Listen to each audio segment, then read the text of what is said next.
Hi guys, today I am going to show you how to make fried almonds. I'm here in the mountains of southern Spain and I am very excited because I'm going to fry up some almonds that come from my own almond trees. In fact, right here, this is an almond tree. It's looking a little scraggly because it's in January and the leaves are, these are the last year's leaves and it hasn't really started to flower yet.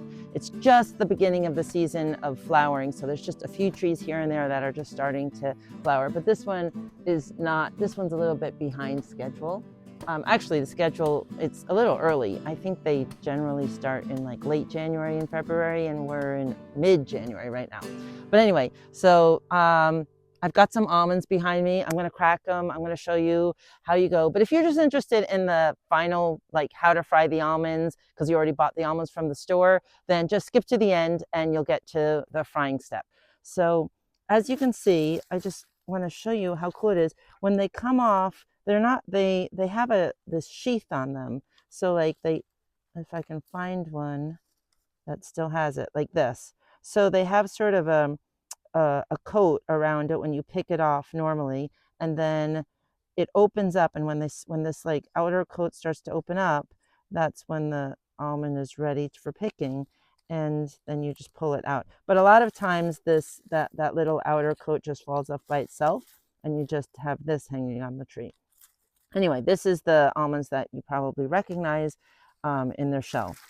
Although you don't usually see them that way anymore in the store. But anyway, so these are all the almonds, and I'm gonna show you right now how I shell them the rustic way. Okay, this one came out well. Perfect, you see? Got an almond there. And you just, the more you do it, you get the hang of, oops, if you hit it too hard, it cracks in half. So you have to do it, you have to get the hang of it. I'm out of practice. There, perfect. And it's really good to have some helpers with you. So if you can get some friends and you all sit around cracking almonds and cracking jokes and listening to music and laughing and eating tapas or whatever, that makes it go a lot faster. But it's also kind of a Zen activity if you just sit down with some music or your own thoughts, whatever makes you happy. See, it's pretty easy to get the hang of it and get the right amount of hitting. The first few times you're gonna break some almonds, that's for sure. But then you just know exactly how hard to hit it. Are you getting this? Yep. Okay. So you can do this immediately after picking the almonds. You don't have to wait for them to cure or anything. They're right off the tree. You can crack it. As far as I know, anyway. I'm far from the expert. If anybody's like an almond farmer or an almond grower and you want to weigh in and correct me, go ahead. I do not claim to be an almond expert, but I do know how to fry almonds so that they taste pretty tasty. And I personally like fried almonds better than just roasted or toasted. Okay, so you get the idea. This is the process. If you have a nutcracker, go for it, but I don't have one and I like this. It's easy. I think it's just as fast as a nutcracker too. Oh, and by the way, all these shells, these are perfect for lighting a fire. So if you have a fireplace, save them because they're great like kindling starter. Okay guys, so I have a bunch of shelled almonds, and now I'm going to have to get the skin off, this skin, because it's kind of bitter. So it's very easy to do it. All you do is blanch them in boiling water for 60 seconds and then chuck them in ice water. So I'm going to fill up this pot with water. So the water is boiling and perfect. I'm going to just take the almonds and I'm going to do 60 seconds. So I'm going to just check my watch and it goes. And let's see. Second hand's on the floor. 5. Okay, so I'm just gonna wait 60 seconds. You don't have to stir it or anything, just let it sit there. It's gonna come back to a boil quickly. And at the 60-second mark, I'm gonna pour it in a colander, get the boiling water off, pour it in the sink down in a colander, and then gonna shock it in some ice water. So I already have the ice water ready. Probably can imagine how you do this, but whatever, you just pour that in there. Woo, a lot of steam. And here we have our blanched almonds. And now this is a very important step. Ice water. And this is going to shock the skins, and so they get so scared that they fall off. They don't really fall off. You have to help them come off, but it's called shocking. I don't think it's actually making the almonds scared, but it does separate the skin pretty easily. So I'm gonna do like that.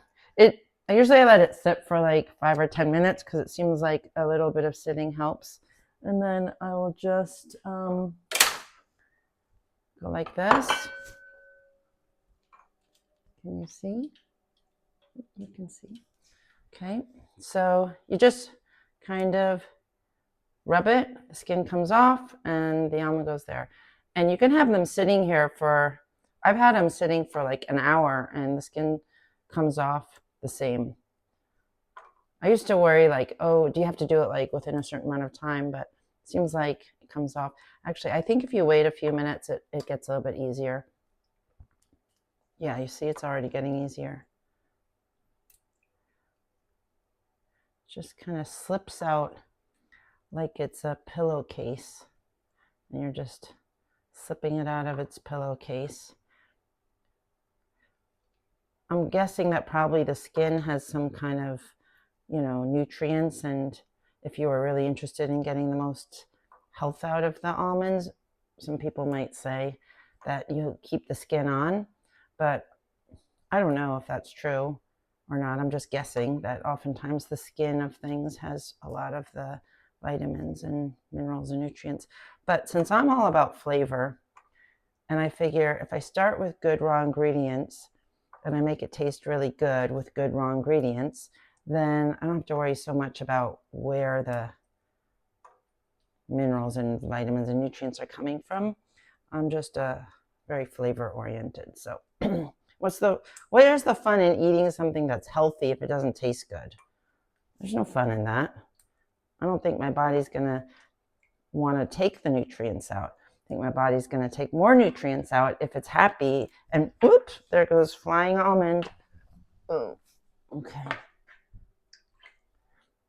So anyway, that's just me. I don't really think about the health side of things before I think about the flavor side of things. That doesn't mean that like I'm not going to eat a McDonald's hamburger. That's gross. That does not appeal to me at all. But anyway, I think you get the idea. You just keep doing that and you'll have your almonds. So now I'll finish this up and then we'll move on to the frying step. When you're done skinning all the almonds, you want to lay them on a tray or a plate with a paper towel and let them dry. So you don't want to fry them when they're still wet. So I let them sit for a few hours or a day or 2 days or 3 days, a week. It doesn't matter. And at this point, this is what you would buy from the store anyway. So these are all dry and ready to go for frying. So from this point on, if you don't have an almond tree, which you probably don't, and you're just buying the almonds in the store, this is how you fry your almonds. Okay, so now we're going to start from there. But I just wanted to show you, you need to make sure that they're dry before you start to fry them. Yay, we finally made it to the point where we're going to fry the almonds. Okay, everybody, so here we go. We've got our blanched almonds, which you can either buy from the store or blanch yourselves. And I have a cast iron skillet because I like using cast iron for this. If you don't have cast iron, use whatever skillet you have, but cast iron is nice because it maintains a low heat.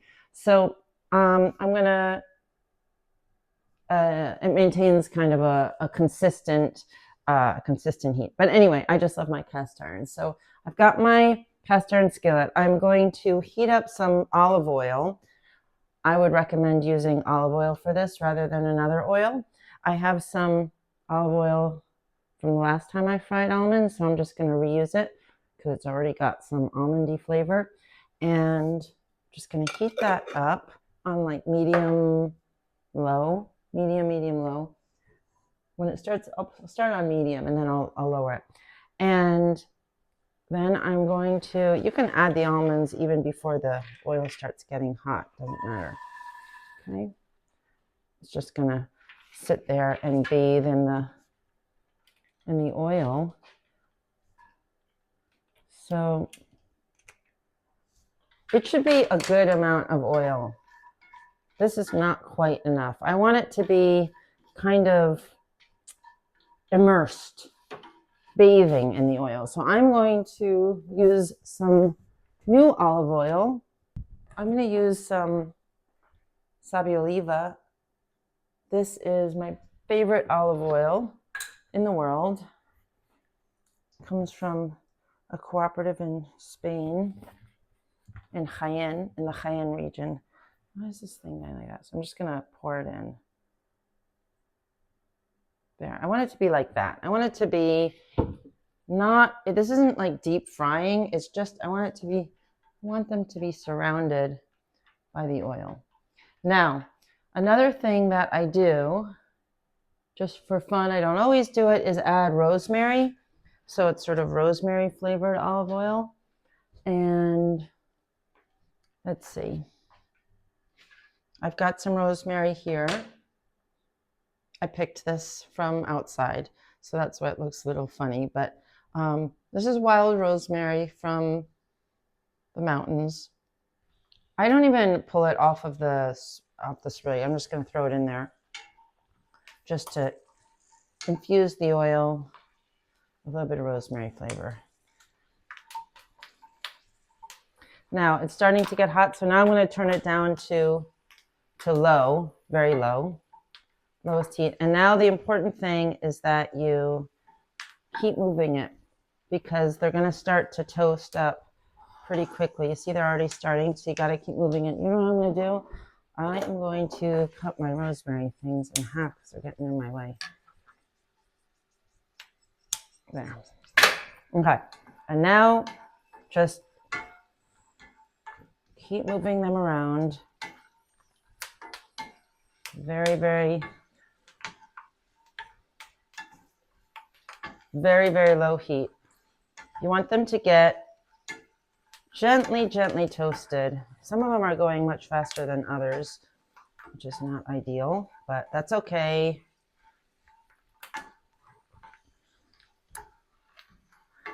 As you keep moving them.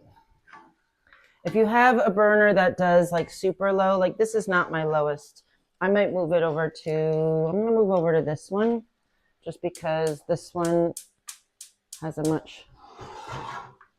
this one is my lowest burner. So I'm going to put on my smallest burner and my absolute lowest temperature. And keep stirring.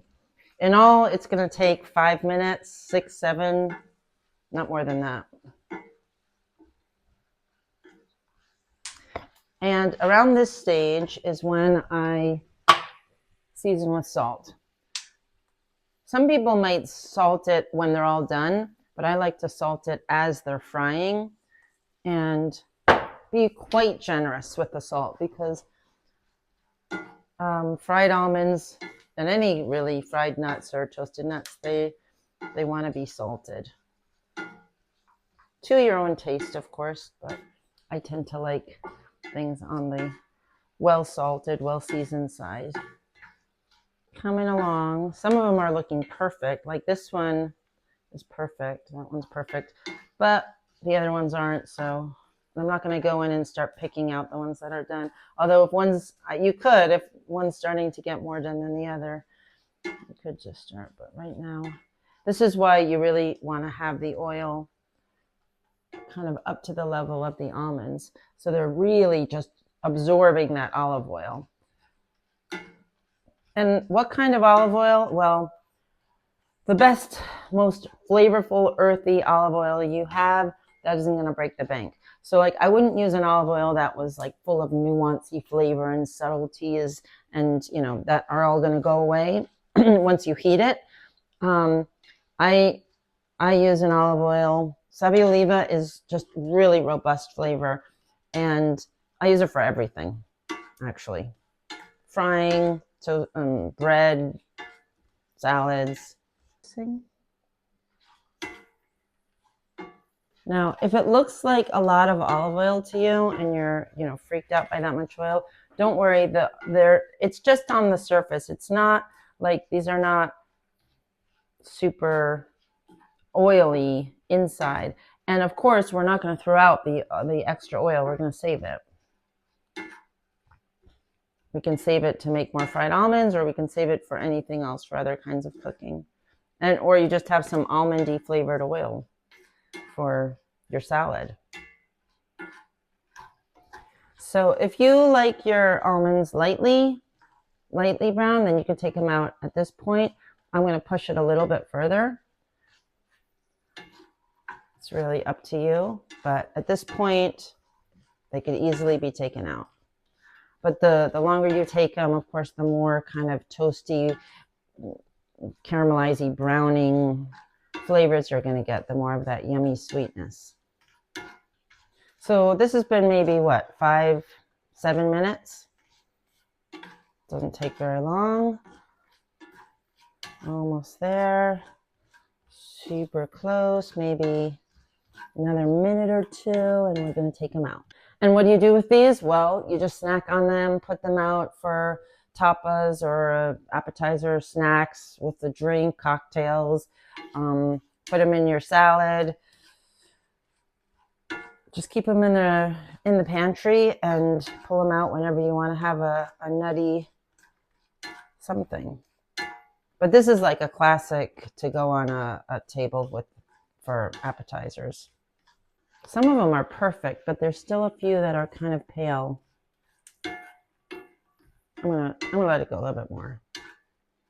Pushing it a little bit further. I find that when you go just a little bit farther with your cooking, just a tiny bit longer than you think, you get more flavor. So that could be, salt it a little bit further than you think, maybe. Fry it a little bit further. Brown it a little bit more. It's like test the limit.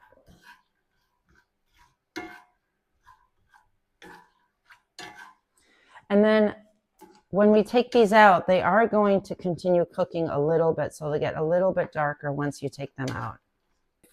They need to get cool, because if you try to eat them too soon, they're not crispy. They have to get cool and sit for a little bit before they get like crunchy. You see how putting it on the lowest heat on the smallest burner has helped me to control it so it doesn't go too quickly. You do not want the almonds to go too quickly. It shouldn't take less than 5 minutes, because that means you're going too fast, and it's probably they're gonna toast unevenly. So generally, I'm calling it 5 and 10 minutes. I'm calling it done. Time it should take. Turn off the heat, and as you can see, even though I say they're done, I keep them in here. I'm just keeping them in here a little bit longer because I just know that a little bit more toasty color is going to give me that much more deliciousness.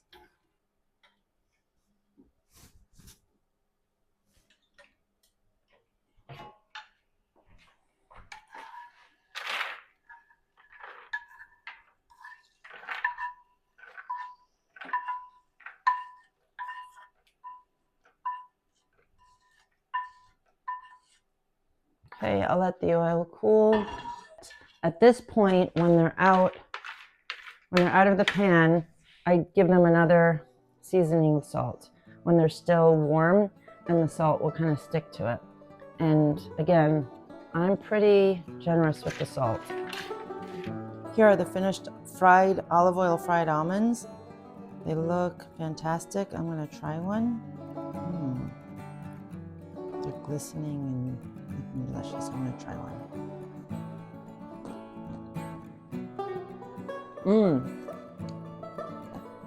Oh, no, so good.